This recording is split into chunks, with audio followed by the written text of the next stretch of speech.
Sudbury Valley School has been around for about 35 years. Sudbury Valley, what kind of school is it? Well, it's a democratically run, ungraded private school. There are a number of schools in the United States and around the world that are modeled after Sudbury Valley School. And I think the basic idea that we try to follow is a combination of freedom and responsibility. Your school seemed very kind of precise and orderly and organized. The basic democratic structure and the basic idea is that as far as running the school, making the school's rules, taking care of things that need to be taken care of, everyone is the same. Students, people who work there, everyone is the same. You all have the same voice, you all have the same vote. All of the students who go to our school have a lot of freedom to do things that they're interested in doing and study things that they're interested in studying. There is no set curriculum that they are required to follow or to complete. So the students every day have the freedom to do things that they want to do at the school. But along with that freedom comes a responsibility that the children are responsible for their behavior at the school, that they're not just going to run around and make trouble and make things difficult for the other students who go to the school. We have a law book at the school, and it contains rules that all the students and the staff members make. The rules are, I think, pretty fair, and they're very practical. There are things like not leaving messes around the school. There are things like not interfering with what the other students of the school are doing. And so long as the students are responsible for what they do at the school, they can basically do things that they're interested in doing all day, every day. It sounds so easy if someone says you can do whatever you want, but there's no one there to tell you what to do, and if you don't know your own interests very well, you just sort of float on the surface. You go from one thing to the next, but you don't really get into something. You need to be able to figure out what you want to do and figure out how to do it. And that can be anything. It's generally absolutely I forgot the word suddenly. No, spontaneous. I mean, there are classes which are usually at a set time, or at least you know what time the class is going to be on that particular day. But other than that, there isn't any general routine everyone has to go by. I mean, some students make themselves a routine. I don't know, they're right, but there isn't any kind of enforcement of a routine at all. Except the judicial committee. Yeah. It's 4 days a week at 9, and that doesn't ever change. And same the school meeting, 1 day a week, very specific time, doesn't change. Everything else is totally spontaneous. A lot of what would appear is just hanging out, talking, listening to music, reading, and then there's all kinds of classes and what's called corporations. There's cooking, computers, gardening, Animals. Theater, animals, I don't know, art, and then there's classes, there's psychology, drama, what else is there? Philosophy. People go to classes. Yes, they do. Small numbers of them go to small numbers of classes, and they learn things there. People read books. That's probably more common. And they read all different kinds of books, and they read books that you think are junk, and they read books that you think, oh my god, how can they get through that? That's so difficult and complicated. There are stages when you're a small child and you go play all day, and there are stages when you sit and read all day, and there are stages when you play sports all day with, a 13-year-old boy wants to play sports all day a lot of the time with their friends, and that happens. And there are stages where you're doing some project, you're in the kitchen all day, or you're in the wood shop all day. It's mostly free and talking, playing games together. Almost everything happens in groups. It doesn't have to. Of course, kids sometimes want to go read a book or do something by themselves, but there's a lot of togetherness in the school. When you want to concentrate on something, you don't want to be told that it's time to do something else. And that's very disruptive. And Sudbury schools are great in that when you want to concentrate on something, whether it's a good book or, I don't know, playing basketball, you can do that all day. And no one's going to stop you. It's hard for people to understand that we have a different idea of what learning is. I don't think that learning means sitting down in a classroom and learning math or reading or writing or, I don't know, literature or anything else. That's the misconception that ruins everything, that doesn't allow people to understand. You know, every time you try to do something that you don't already know how to do and have done a million times, you learn things. So learning happens as an accident, as a result of you doing the things that you enjoy. One thing that I guess is we tend to forget, I think, as adults, is that the learning process it's very complex. You know, you have some kids when they're 3 years old they already know how to read, and then you have another kid who doesn't learn how to read until they're 11. And that's the amazing thing about humanity, is that we all do things in different ways. Basically, I'd say they learn things in every way you can imagine, and a lot of ways you would never have thought of. One of the things that I think people in democratic schools are really fighting is we fight against that certain things happen at certain times. And when they don't happen, then something's wrong. Academics are just one part of education. For many people, academics are here and everything else is down here. Academics are the only reason why kids are in school. But people in democratic schools, I think they take a different approach. They say, well, yeah, academics are important. It's not to say that they're not important, but academics are one part of education, and they're not up here and everything else being down here. I mean, you have to figure out the way to integrate academics into what you're doing. We have children in our community, who come into our school very young, at very young ages, and they don't know how to read. It's interesting, they come into our environment, or our community, where they really, there's a lot of, you walk around our school and there are a lot of things, a lot of printed things on the walls, And why, it's almost like, well, why wouldn't a child be curious maybe in what some of these these things are? And also the fact that, wow, there are other kids at this school who look at that piece of paper and they get something from it. They now know something that they didn't know before. They didn't know about a class that was going on, and now they do. They didn't know that there's going to be a field trip on Friday, and now they do. They didn't know that they have to pay a fine to the committee, and now they do. They didn't know that there's a group of people who are interested in cooking who want to have a meeting, but now they do. So these kids, these younger kids, they look at these other kids and they say, wow, those older kids have this skill. It's called reading. I don't have that skill, but I want to have that skill. And so that motivation to have the skill pushes them to learn how to read. And I think that those three things, writing and reading and basic mathematics, are so necessary to being a part of our community that kids pick those things up at some point in some way. In our environment, those three things by themselves are very valuable. And those three things will enable you to do things that you couldn't do before. People really do spend their time with kids of very different ages. It's vital, and it's exciting, and it's a great way to learn things. And that's one of the things we think about when we talk about, worrying about making sure children are exposed to certain influences. Well, age mixing takes care of a lot of that.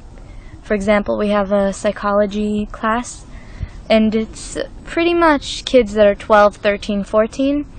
But every once in a while, one of the little kids will stroll into the class and just sit in and listen. And if they're interested, we're happy to have them stay.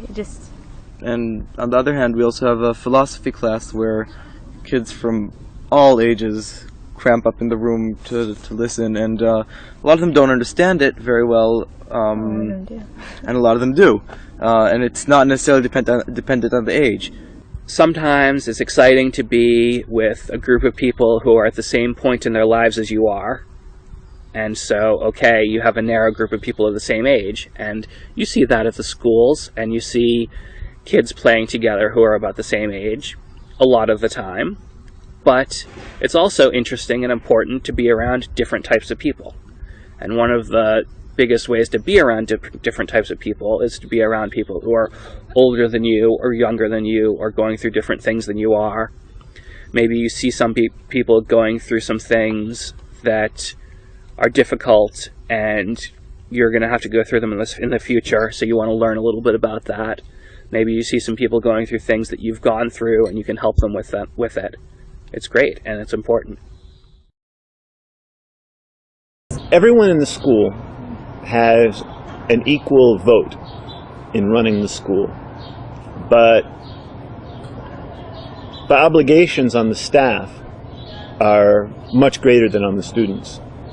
Because of the fact that we get paid by the school meeting, I certainly feel like we have an obligation to look at everything that needs to happen in order for the school to operate in the best way that it can, and make sure that everything that needs to get done gets done. So long as a staff member is passionate about the philosophy and willing to do the work of the school to keep the school going on a day-to-day basis, because there's no principal, there's no school secretaries, there's no custodian, there's no school nurse, there's no janitor.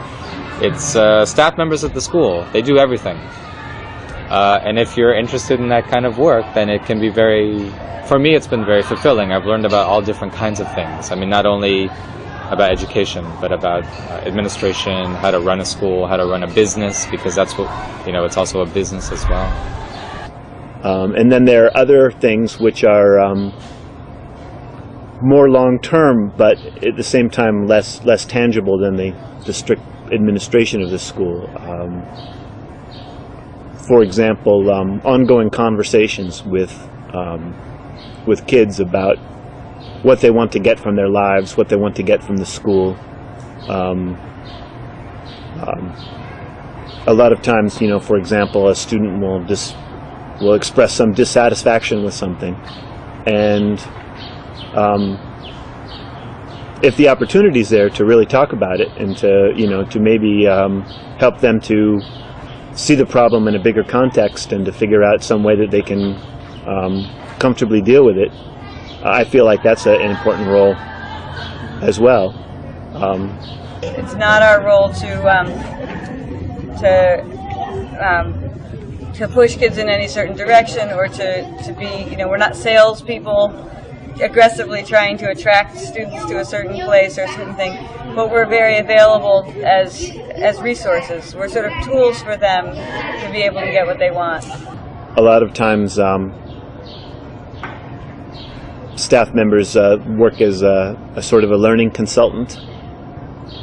Somebody who has a particular thing that they're interested in understanding or learning, and the staff member a lot of times is not so much an instructor, although sometimes that happens also, but very often they're a resource that helps the student to figure out methods that they can use to pursue that interest on their own. Completely equal. I treat my friends the same as I treat staff members. The staff members are my friends. Completely, it isn't separated at all. Play with the staff members, go to the staff members as friends, talk to them. There's no separation whatsoever in our school. I think another aspect of it is that we're also role models for what it can be like to be an adult in our culture, and what adults think about and what they value and how they act when they're having an argument with each other, all those kinds of things. And I think one of my other roles is to really try to be authentically, as much as I can, who I am for the kids, because I think that's why they elected me and not somebody else, was because they wanted me, and so I'm constantly trying to figure out who I am to offer at any given moment, and how to share that, and be there for them, and have good relationships. Well, we have several institutions. We have the General Assembly, which makes broad decisions about the budget and includes the parents and students and staff. And we have the school meeting, which meets weekly and includes only students and staff, what we call the school community. The school meeting has all of the day-to-day functioning of the school. And makes laws and decisions about behavior, about internal things, not things that would concern the parents. We don't want a situation in which the parents take over the school or start making decisions for us, because we believe that the people who are there in the day-to-day life of the school are the people that should make decisions, and not parents who aren't there. We just wouldn't think that was fair. And what kind of decisions are you taking there? Well, first of all, the laws, of course, and budget, and the use of space. All those things come to the school meeting. The Judicial Committee, that we call the Committee for the Rights of the Individual, I think is the heart of the school. It's what is the most sacred thing in our school, because we feel that that's what separates us from chaos. Well, we have the law book that I talked about, and so a lot of the students at our school are really pretty knowledgeable about what the basic rules of the school are. So if they feel that another student has broken one of the rules of the school, then they can go ahead and fill out a complaint form. It's a piece of paper, and they basically write what happened, who was involved, when it happened, where it happened, things like that. What happens then is that those complaints are reviewed by a judicial committee. The judicial committee is a small group of students, and usually 1 or 2 staff members, and they basically review all the complaints that have been written. So maybe on one particular day there will only be 1 complaint that they have to review. Some days they have to review 8 complaints. It just depends on how things are going at the school. The judicial committee, they read the complaint, they review it, they gather all of the people who have some knowledge about the complaint, either the people who are directly involved, or there may be witnesses to the complaint. There might be people who just were around that day and they could say something about what happened. The complaint comes up, and we look at it and go, okay, this person wrote a complaint. He wrote it against this person and this person, and this person and this person and this person were all witnesses. And so it's okay, we need to get these people. And so the little kids like to go and get the people. Yeah. So the judicial committee gathers all of that evidence, and then they basically vote on whether or not the person broke a rule at the school or not. It may be that the committee feels that no rule was broken, and so that's when the complaint stops. But if they vote, if their vote is that a student did break a rule of the school, then the committee will continue the complaint further, and they'll decide what an appropriate consequence will be. Normally, when we go to the Judicial Committee, they investigate, they talk to all the people that were there, they write a report, based on what they heard from all of the people. They decide if there was a rule that was broken. They vote on what rule that is. They ask the person, are you guilty or not guilty? And almost always they say guilty, and they put they come over and they sign their name. But they can say not guilty. And if they say not guilty, then there's a trial. And we pick 6. The chairman picks 6 kids that don't know anything about it, and they they're the jury. And then and the chairman is the judge, who they don't make the decision. They just make sure that the rules are followed. The JC chooses someone to do the prosecution. The kid chooses someone to do their defense, and usually they try to get a good staff member to do their defense for them. I think at our school and at most Sudbury schools, I think the consequences that those committees decide on are pretty fair. It's not like a student would leave a mess and they would be suspended from the school. It's more like they leave a mess, and so they have to go and clean up where the mess was. If it was in the art room, they have to go clean up the art room. or maybe if it's a little bit more severe, maybe the committee decides that they can't go into the art room for some period of time, but that's their consequence. Generally, the punishments make sense, and they really do seem like a consequence to your action. That's where a lot of the real serious work of the school happens, you know, in dealing with problems and that kind of thing.